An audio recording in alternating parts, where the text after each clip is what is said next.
दोस्तों तो आज मैं आप लोगों को प्रश्नावली 5.3 के क्वेश्चन नंबर 19 और 20 कराने वाला हूं, जो कि प्रश्नावली 5.3 का लास्ट क्वेश्चन है।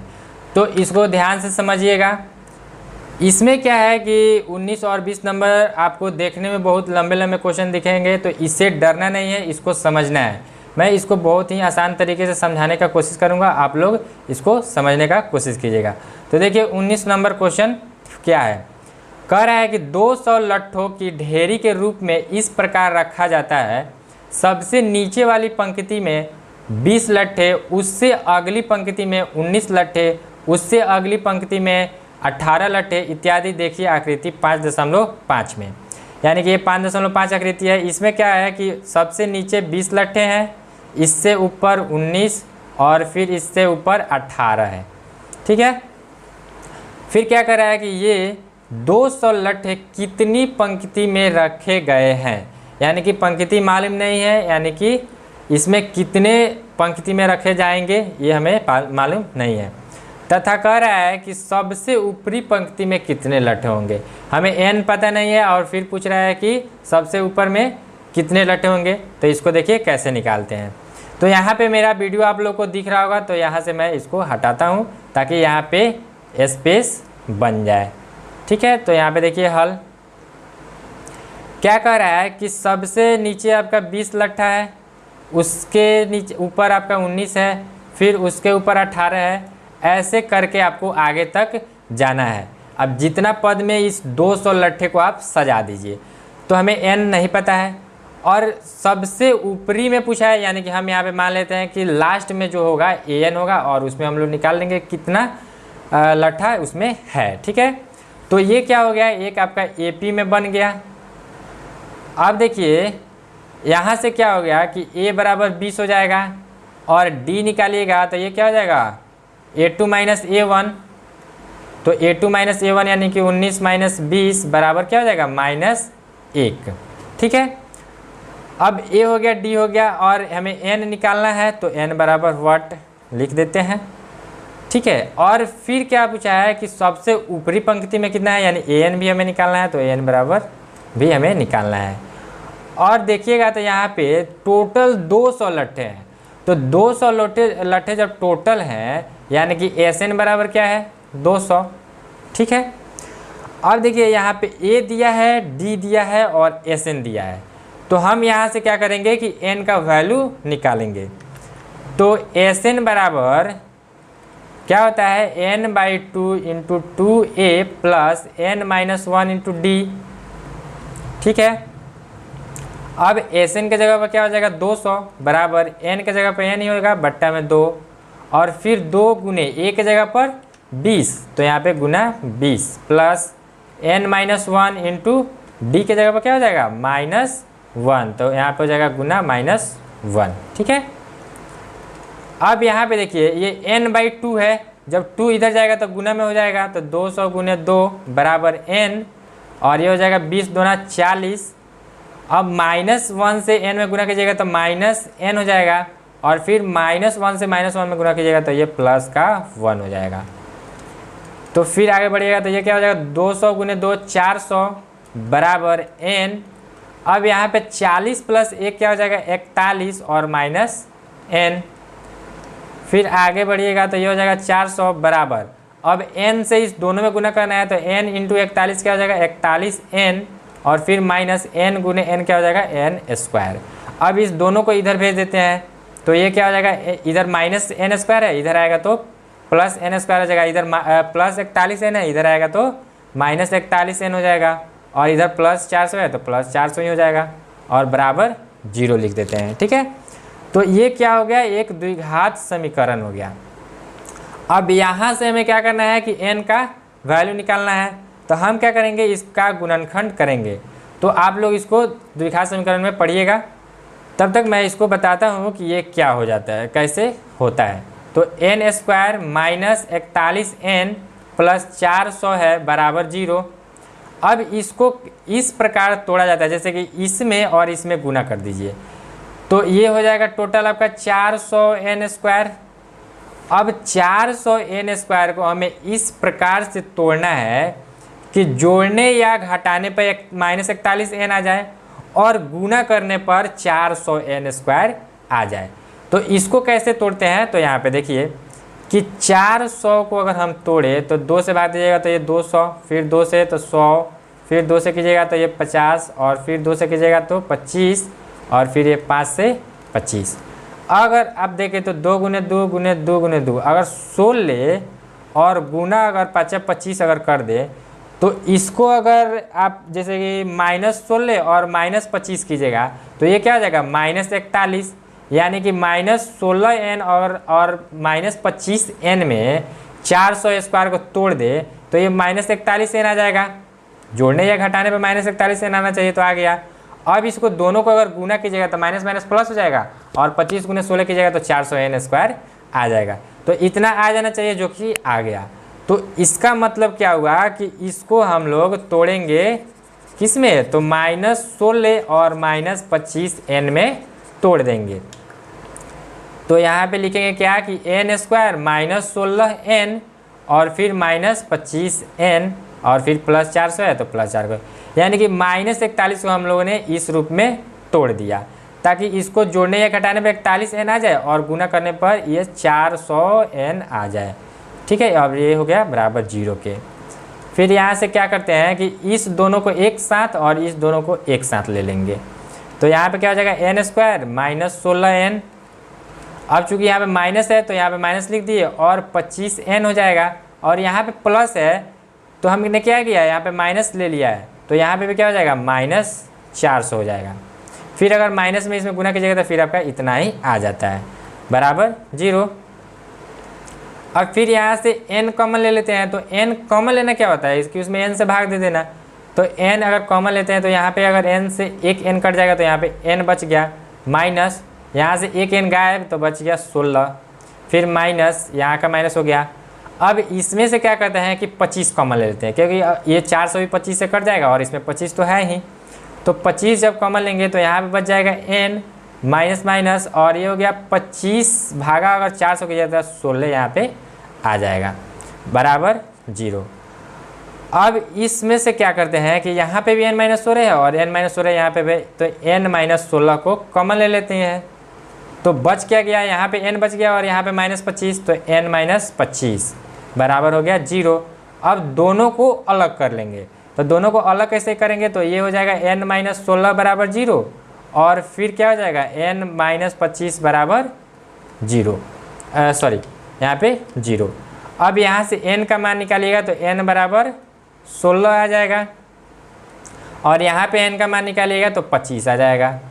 अब मैंने आप लोगों को बताया है कि n जो होता है एक पद होता है, और पदों की संख्या क्या होती है, एक पूर्ण संख्या आना चाहिए। ये ना ही निगेटिव में आना चाहिए और ना ही दशमलव में और ना ही पूर्णांक में आना चाहिए। तो ये तो दोनों ही एक पूर्ण संख्या आ गया, यानी ये भी 16 है और ये 25 है, और n का मान माइनस में भी नहीं आना चाहिए, अभी बताया मैंने। तो ये दोनों ही क्या हो गया कि आपका पॉजिटिव में आ गया और पूर्ण संख्या आ गया। अब इस दोनों में से हम कौन सा लेंगे, दोनों लेंगे या किसी एक को लेंगे, ये कैसे पता चलेगा। तो देखिए यहाँ से अगर हम क्या करें कि अंतिम में कितना रखा गया है लाठा उसको निकालना था, तो यहाँ पे an का फॉर्मूला लगाते हैं। तो an क्योंकि लास्ट वाला पता चल जाएगा। तो अगर हम यहाँ पे अगर हम यहाँ पे n बराबर 16 लेते हैं, यानी n बराबर अगर 16 लेते हैं, तो फिर अगर an का फॉर्मूला लगाएंगे तो n बराबर a plus n-1 into D. ठीक है, तो यहाँ पे a के जगह पर क्या हो जाएगा, a के जगह पर आपका 20 हो जाएगा। तो 20 प्लस n हमने क्या लिया यहाँ पे 16, एक बार 16 लेंगे फिर एक बार 25 लेंगे, तो यहाँ पे हो जाएगा 16 माइनस 1, और d कितना था तो -1 था।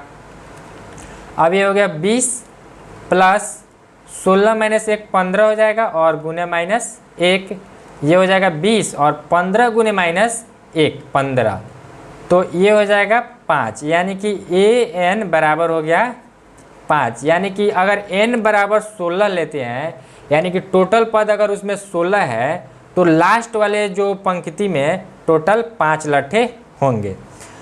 अब फिर देखते हैं कि अगर हम n बराबर लेते हैं अगर 25 लेते हैं, यहाँ पे देखिए कहाँ पे लिखे इसको, 1 मिनट थोड़ा रुकिएगा। यहाँ पे हम क्या करते हैं,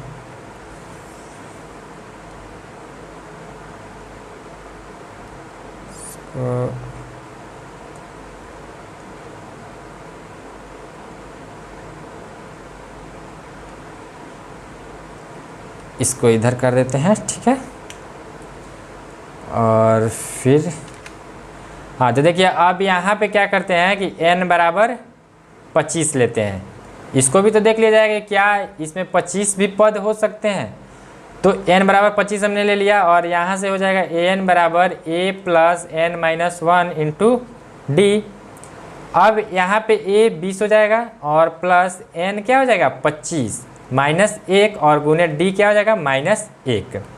तो 20 प्लस 25 माइनस 1 24 हो जाएगा और गुना -1। तो 20 और 24 गुने -1 क्या हो जाएगा -24। तो यहाँ से an का मान क्या हो गया -4। अब आप लोग बताइए कि अगर आप लोग उसी तरह सजाते जाते हैं कि पहले 20 फिर 19 फिर 18 17 16, तो क्या आप -5 भी लट्ठे रख सकते हैं? नहीं ना। तो इसलिए n बराबर 25 नहीं होगा, यानी कि उसमें 25 पद नहीं है, ठीक है। तो ये भी आपका गलत हो जाएगा, यानी कि यहाँ से n का मान क्या हो जाएगा, ये n 25 नहीं होगा। तो फिर क्या होगा, तो उसमें क्या होंगे टोटल 16 पद होंगे और लास्ट वाला में 5 लट्ठे रखे होंगे, यही आपका आंसर हो जाता है, ठीक है। तो ये इसका 19 नंबर क्वेश्चन हो गया। अब देखिए 20 नंबर क्वेश्चन। 20 नंबर क्वेश्चन देखिए क्या है कि एक आलू दौड़ में प्रारंभिक स्थान पर एक बाल्टी रखी हुई है जो पहले आलू से 5 मीटर की दूरी पर है तथा अन्य आलुओं को एक सीधी रेखा में परस्पर 3 मीटर की दूरी पर रखा गया है। इस रेखा पर 10 आलू रखे गए हैं, देखिए 5.6 आकृति में। क्या कर रहा है कि यहाँ पे एक बाल्टी है, इससे 5 मीटर दूरी पर, यानी यहाँ पे क्या है कि एक आपका आलू रखा गया है, ठीक है। यहाँ पे आपका एक आलू रखा गया है इससे 5 मीटर दूरी पर, और दूसरा आलू जो है इस 5 मीटर से 3 मीटर बाद रखा गया है। फिर तीसरा आलू इससे 3 मीटर बाद रखा गया है, ठीक है। वैसा ही करके 10 आलू रखे गए हैं। अब नीचे देखिए फिर क्या कर रहा है कि प्रत्येक प्रतियोगी बाल्टी से चलना प्रारंभ करते हैं, यानी कि बाल्टी से शुरू करना है। निकटतम आलू को उठाते हैं, यानी कि जो पहले आलू रखा गया है उसको उठाते हैं, उसे लेकर वापस आकर दौड़कर बाल्टी में डालते हैं। यानी कि जैसे यहाँ पे 5 मीटर पर रखा गया है, इसको यहाँ से चले, इसको उठाए, फिर ले जाकर डाल दिए। फिर अगला आलू यहाँ से आए यहाँ तक और फिर यहाँ से गए इसमें डाल दिए।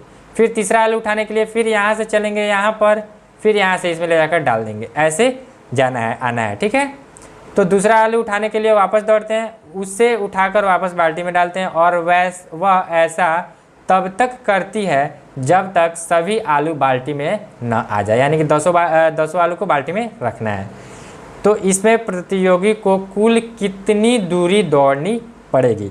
अब देखिए इसमें क्या बताना है कि टोटल 10 आलू को उठाकर रखने में बाल्टी पर टोटल ये इसने कितनी लंबाई कितनी दूरी क्या की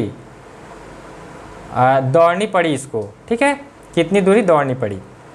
तो चलिए इसको निकालते हैं। तो यहाँ पे देखिए इसका हल। अब यहाँ पे क्या है कि जैसे यहाँ से अगर चला होगा यहाँ से, तो फर्स्ट आलू जो है 5 मीटर पर है, तो यहाँ से गया 5 मीटर और फिर यहाँ से आया 5 मीटर, यानी एक आलू को उठाकर मैंने लाकर और फिर बाल्टी में रखने में उसने कितना दौड़ किया, तो 10 मीटर की दौड़ की, 10 मीटर, ठीक है। तो यहाँ पे मीटर भी हटाते हैं, यानी कि 10 की दौड़ की। अब फिर अगर दूसरा आलू उठाना है यानी यहाँ से, तो ये तो 5 मीटर था ही, इसके बाद जो दूसरा आलू था इससे 3 मीटर दूरी और ज़्यादा तय करनी पड़ेगी उठाने के लिए। तो ये 5 और 3 8, यानी कि टोटल इसको कितना दौड़ना पड़ेगा दूसरा आलू उठाने के लिए 8, और फिर ले जाकर बाल्टी में भी रखना है, तो 8 और 8 16 मीटर दौड़ करनी होगी इसको, तो यहाँ पे हो जाएगा 16। फिर उसी तरह इस तीसरे आलू को उठाने के लिए ये तो हो गया 5 3 8 और फिर 3, तो ये टोटल कितना हो गया 11, यानी 11 मीटर। और फिर इसको ले जाकर रखना भी है, तो 11 और 11 क्या हो जाएगा 22 मीटर की दौड़ पड़ेगी इसको, तो यहाँ पे हो जाएगा 22। और ऐसे ही करके आपको टोटल कितने आलू उठाने हैं 10, ठीक है, यानी कि 10 आलू उठाने हैं। तो यहाँ से क्या हो जाएगा कि n बराबर पहले लिख लेते हैं, हमको कितना आलू उठाना है तो 10, तो यहाँ पे 10 लिख लिए। अब इससे अगर देखें तो ये क्या है, एक AP में है 10 16 22, ठीक है, तो ये हो गया आपका AP में। अब यहाँ से A बराबर क्या हो जाएगा 10 और D बराबर क्या हो जाएगा 16 माइनस 10 जो कि 6 हो गया। अब क्या करना है कि बताना है कि उसने टोटल कितनी दूरी तय की, तो इसको यहाँ पे निकालते हैं। तो ये क्या हो जाएगा SN बराबर n/2 into 2A plus n-1 into D। अब SN हमें निकालना है, तो S 10 हो जाएगा, n की जगह पर 10 हो जाएगा। अब ये 10/2, फिर 2 गुने A की जगह पर 10 प्लस n क्या हो जाएगा 10 माइनस 1 और D गुने 6, ठीक है। तो ये हो गया S 10 बराबर 2 से कटाएगा 5 मरतबे, ये 5 कट गया, 5 मरतबे कट गया। अब 2 गुने 10 से हो जाएगा 20 प्लस 10 माइनस 1 9 गुने 6, तो S 10 बराबर हो जाएगा 5 और 20 प्लस 9 छक 54, तो यहाँ से हो जाएगा S 10 बराबर 5 गुने 20 और 54 क्या हो जाएगा 74, तो यहाँ से S 10 बराबर हो जाएगा 5 चौका 20 और 5 7 35 और 2 37, यानी कि उस प्रतियोगी को 10 आलू उठाने में 370 मीटर की दौड़ करनी पड़ेगी। यही आपका आंसर हो गया। तो ये आपका प्रश्नावली 5.3 का लास्ट क्वेश्चन था, ठीक है। तो आप लोगों का ये 5.3 जो है ये समाप्त हो चुका है, और फिर हम लोग नेक्स्ट चैप्टर नया चैप्टर को स्टार्ट करेंगे। तो फिर मिलेंगे हम लोग नेक्स्ट चैप्टर में, तब तक आप लोग इसका प्रैक्टिस करते रहिएगा।